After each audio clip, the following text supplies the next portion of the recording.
नमस्कार दोस्तों, मैं एडवोकेट यशवंत यादव आपका स्वागत करता हूं लॉ एडवाइस में। इस समय जो टाइम चल रहा है ये प्रेशर मंथ आपका चल रहा है, जो जनवरी आज 29 तारीख है।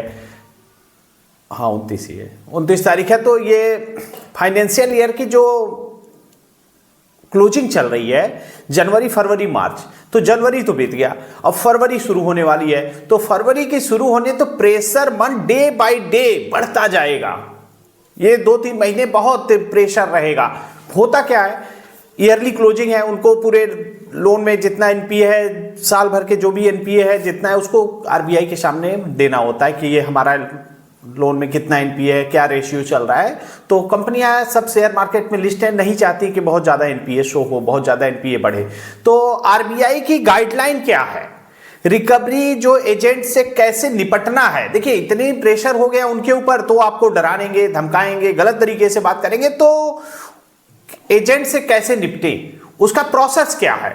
यदि मैं आपको बार बार कह दिया हूं, यदि आपने लोन लिया है, डिफॉल्ट कर गए हैं या डिफॉल्ट हो रहे हैं या हो चुके हैं, किसी भी कंडीशन में आप हैं, कंपनी को लीगल प्रायर नोटिस जरूर दीजिए। और लीगल प्रायर नोटिस देने के लिए आरबीआई की गाइडलाइन है। आरबीआई कहती है कि अगर लोन लिए हैं, डिफॉल्ट किए गए हैं, तो आपको अवगत कराना, आपको इन्फॉर्म करना आपकी रिस्पॉन्सिबिलिटी है।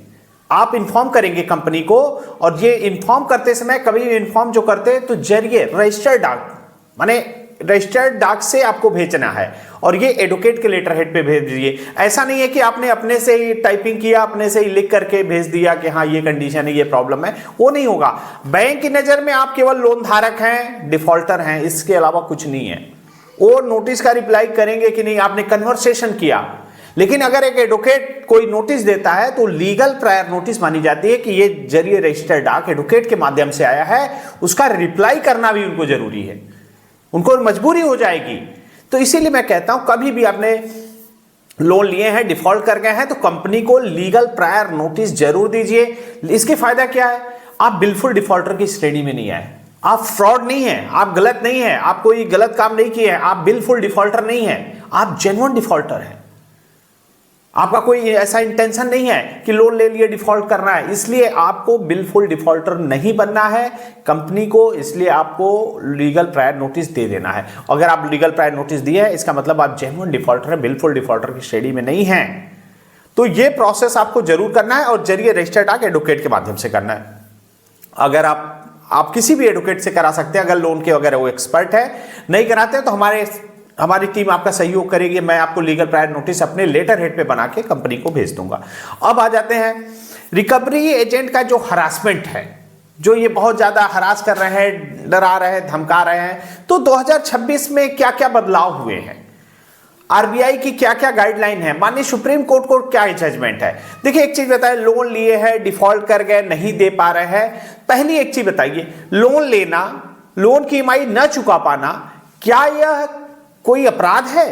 क्या यह कोई क्राइम की श्रेणी में आता है? ऐसा कोई क्राइम है क्या? लोन की ईएमआई न देने पे किसी थाने में, चौकी में एफआईआर दर्ज हो सकती है? कमेंट्स में बताइए आप लोग, जितने लोग वीडियो देख रहे हैं, ये हाँ या ना। अगर एफआईआर हो सकती है तो लिखिए हाँ हो सकती है, नहीं हो सकती तो लिखिए हाँ नहीं हो सकती, कभी नहीं हो सकती। तो ये चीज आप लिखिए। आप लिखेंगे तो मुझे भी पता चलेगा कि आप लोगों को पूरी तरह से एकदम सेट हो गया दिमाग में कि हाँ ये हो सकता है कि नहीं। क्योंकि बहुत सारे लोग को तो इतना डर जाते हैं, लोन लिए डिफॉल्ट किए हैं तो मैं तो अपराध हो गया, मैं तो गलत हूं, रिकवरी एजेंट आएगा, गाली गलौज करेगा, ऊंची आवाज में बात करेगा। ऐसा क्या राइट्स है, अधिकार है उनका? जब आपके साथ आरबीआई आपके साथ है, माननीय सुप्रीम कोर्ट का जजमेंट से आपके साथ है, आपका राइट्स आपके साथ है, आर्टिकल 20 स्वतंत्रता का अधिकार, जिंदगी जीने का अधिकार, कोई आपके मान सम्मान को खराब नहीं कर सकता। जब आपके साथ आपका अधिकार है तो क्यों डर रहे हैं? पहली बात तो कमेंट्स में आप ये बताइए, क्या लोन लेना, लोन की ईएमआई न चुका पाना पे किसी थाने में, चौकी में एफआईआर दर्ज होगी, नहीं होगी? हाँ या ना में जवाब दीजिए। अब आते हैं टॉपिक पे। अगर कोई रिकवरी एजेंट बदतमीजी से बात कर रहा है या तो उसको उसकी भाषा में जवाब देना है, थोड़े टाइट होकर के। ऐसा नहीं कि मैंने तो लोन लिया है, अब मैं ही अब उसको ऐसे बोलूं, ऐसा नहीं है। अरे हुआ कौन तू? 2 कौड़ी के रिकवरी एजेंट फर्जी वाले, जिनके पास आई कार्ड नहीं है, विजिट लेटर नहीं है, डीआरए का लाइसेंस नहीं है, और ऊंची आवाज में बात करोगे। ऊंची आवाज में बात करने के लिए क्या तुम्हें राइट्स है, अधिकार है? आप मेरे मान सम्मान को खराब करोगे, गाली गलौज करोगे, अड़ोस पड़ोस में बताओगे? ऐसा नहीं कर सकते, ऐसा नहीं कर सकते। ऐसा करते तो उनको उनकी भाषा में ही जवाब दो। ज्यादा दिक्कत हो, अगल बगल के लोग हैं, इकट्ठा कर लो, बैठा लो उसको, फिर 112 नंबर फोन करो, पुलिस को बुलाओ। और है क्या, पहली बात तो लोन लिए हैं, डिफॉल्ट कर गए हैं, बदतमीजी से बात कर रहा है। आरबीआई की गाइडलाइन है कि टाइम और समय आपसे पूछ के रिकवरी एजेंट आपके घर पे आएगा कि हाँ आप कब खाली है, कहां मिलना चाहते हैं, ये समय भी आप तय करेंगे। आप चाहते हैं नहीं मैं घर पे नहीं मिलूंगा तो घर पे नहीं मिलेंगे, जहां आप चाहेंगे वहां पे उसे आना होगा, आप वहां बुलाइए। अगर कोई रिकवरी एजेंट करता है तो आप अगर डायरेक्ट आपके घर पे आता है तो आप कहिए मुझे आपने अपॉइंट नहीं किया, आपने मुझे इन्फॉर्म नहीं किया, मैं अब नहीं मिलूंगा। आप मुझे इन्फॉर्म करिए कौन आएगा, कैसे आएगा, क्या आएगा, उसकी आईडी होनी चाहिए।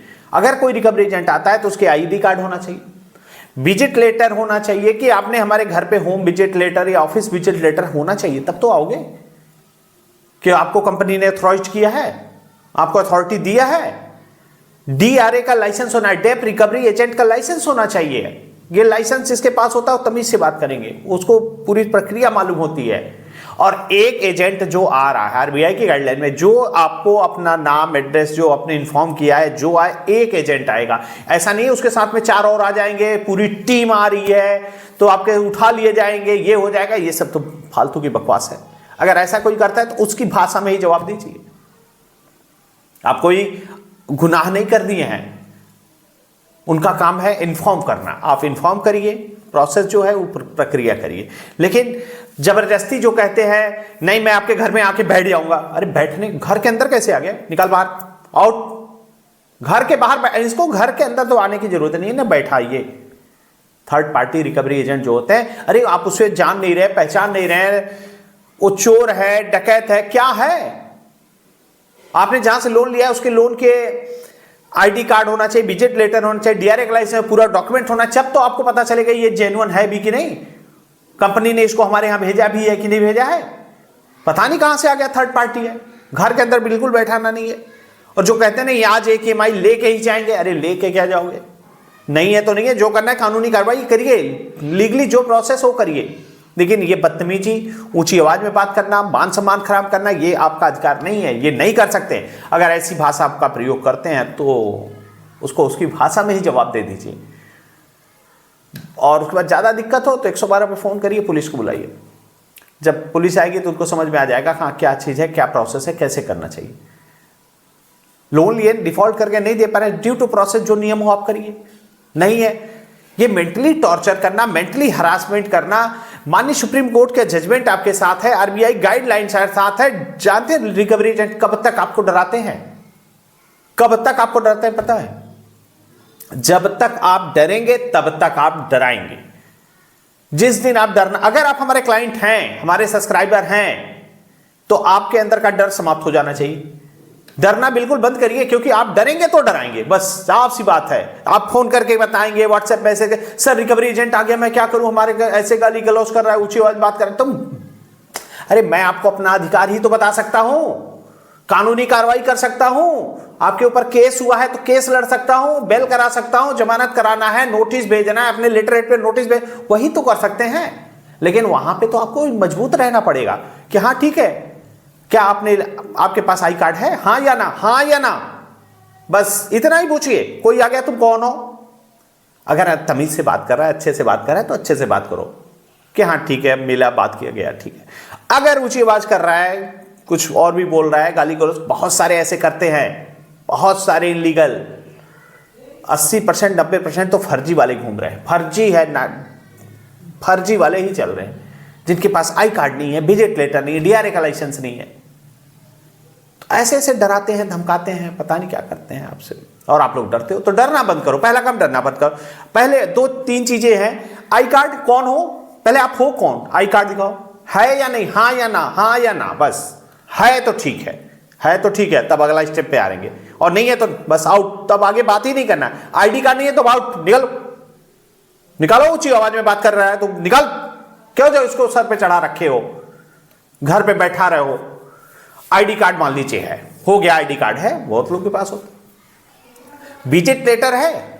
आईडी कार्ड तो माने जितने इंप्लाई होंगे सबके पास होगा, लेकिन मेरे घर पे आने के लिए विजिट लेटर है, होम विजिट लेटर है। ऑफिस पे आ रहा है तो ऑफिस विजिट लेटर है, हां या ना? अगर है तो बात करो, और नहीं है तो बताओ। और है तो बहुत अच्छी बात है, दिखाइए विजिट लेटर। और नहीं है तो आउट, निकाले बाहर इन लोगों को, कोई बात नहीं करना इनसे। सर पे चढ़ा रखे हैं आप लोग। फोन आता है, सर रिकवरी एजेंट आ गया, क्या करें? अरे करोगे क्या? आई कार्ड लो, डीआरए का लाइसेंस लो, होम विजिट लेटर लो, है पैच बता दो, लीगली प्रायर नोटिस दे दो, इंटीमेशन लेटर मैं एक तैयार करके दूंगा, कह दो इस पे रिसीव करो, लेके जाओ एक कॉपी, बस। अब कोई बात अगर, लेकिन आई कार्ड विजिट लेटर है तो, और डीआरए का लाइसेंस, डेप रिकवरी एजेंट का लाइसेंस होता है, इसकी ट्रेनिंग होती है, आरबीआई की तरफ से सर्टिफिकेट मिलता है। अगर वो डीआरए का लाइसेंस होगा वो ऐसी बात ही नहीं करेगा, ठीक है?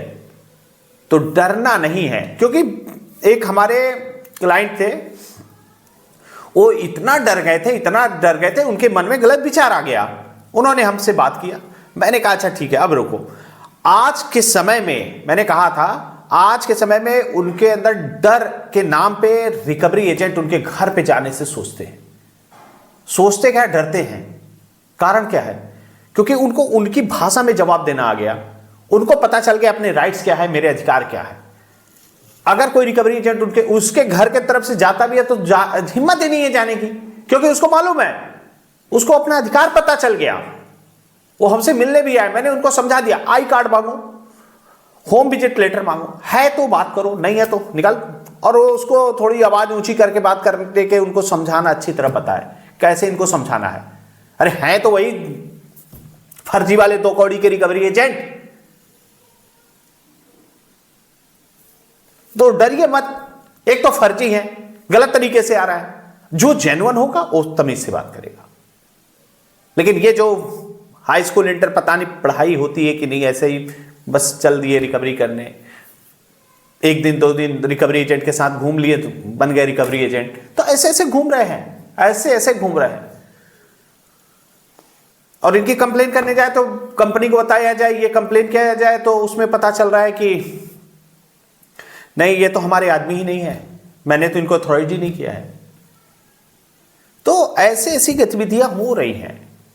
अभी एक हमारे रिकवरी एजेंट, हमारे क्लाइंट थे, उनके रिलेटिव को कॉल कर लिया, इतनी कॉल करने लगा तो उन्होंने साइबर क्राइम में कंप्लेंट डाली तो पता चला कि हाँ ये इस बैंक से है। मैं बैंक का नाम नहीं ले रहा हूं यहाँ पे। उनको साइबर क्राइम से पता चला, ट्रैकिंग किया गया, उन्होंने ऑनलाइन हमारे माध्यम से कंप्लेंट कराया था। उसके बाद पता चला कि हाँ ये नंबर जो है यहाँ से ये चीजें हैं, थाने पे गया, थाने से रिकॉर्ड में आया तो पता चला ये रिकवरी एजेंट है। उनके पास पूरे डॉक्यूमेंट आ गए, हाँ ये बैंक है, ये कंपनी है, ऐसे है, ये रिकवरी एजेंट है, इसके आदमी थे। तो ट्रैक कर ली पुलिस। उसके बाद अब उनको जवाब देना भारी पड़ गया। लोन की सेटलमेंट की बात ही छोड़िए, अब तो उनको जवाब देना भारी पड़ गया कि आप मेरे कॉन्टैक्ट लिस्ट पे कॉपी कर, हमारे कॉन्टैक्ट लिस्ट को निकाल के, हमारे मोबाइल को हैक करके दूसरे पे जो कर, ये तो क्राइम हो गया। आपने हमारे निजता का हनन किया, हमारे मान सम्मान को खराब किया। हमारे लोन के बारे में आरबीआई की गाइडलाइन है, हमारे रिलेटिव नहीं, हमारे फैमिली मेंबर, हमारे वाइफ तक को नहीं बता सकते, और आपने फैमिली मेंबर छोड़िए, आप पूरे रिश्तेदारों को बता दिए। क्या इतना अधिकार आपको किसने दे दिया? समझ में आ गया, कंपनी को भी समझ में आ गया। अब तो सेटलमेंट की बात ही छोड़ो, सेटलमेंट तो अलग मैटर हो गया, ये तो जो आपने क्राइम कर दिया। उसके बाद अगर आरबीआई पे कंप्लेन करना, ये मैंने होता है, आप सिस्टम से चलेंगे, प्रोसेस करेंगे। आपके रिश्तेदारों को अगर कॉल कर रहे हैं, cybercrime.gov.in वेबसाइट पे ऑनलाइन इनकी कंप्लेन करिए कि आपको रिश्तेदार का नंबर कैसे मिला। आपको, आपने जब लोन लेते समय परमिशन लेते हैं, आपने कॉन्टैक्ट लिस्ट का भी परमिशन ले लेते हैं, यहां तक कि आपके गैलरी तक का भी परमिशन ले लेते हैं, और आप लोग दे देते हैं, और देते हैं तो वहां से कॉन्टैक्ट लिस्ट कॉपी किए, रिलेटिव को कॉल किए। और ये मैं बैंक की बात कर रहा हूं, रेपुटेड बैंक की बात कर रहा हूं, ऐसा काम किए हैं। तो कभी भी कोई दिक्कत हो, समस्या हो, परेशानी हो, नोटिस भेजना है, recall notice, demand notice, arbitration notice, notice का जवाब दे देंगे। और लीगल प्रायर नोटिस तो जरूर दे दीजिए, पहला काम। उसके बाद ही कुछ सोचिए, दे करके बैठ जाइए, हाँ मैंने लीगल प्रायर नोटिस दिया। उसके बाद payment and settlement act section 25 का नोटिस हो, एनआई एक्ट चेक बाउंस का नोटिस हो, या किसी प्रकार का नोटिस हो, हमारा नंबर है, हमारी टीम से आप संपर्क करके हमसे बात कर सकते हैं। आगे कोई दिक्कत हो, समस्या हो, परेशानी हो, पर्सनली मीटिंग करना चाहें तो मीटिंग कर लें। मैं अपनी बातों को यहीं समाप्त करता हूं। जय हिंद, जय भारत, धन्यवाद।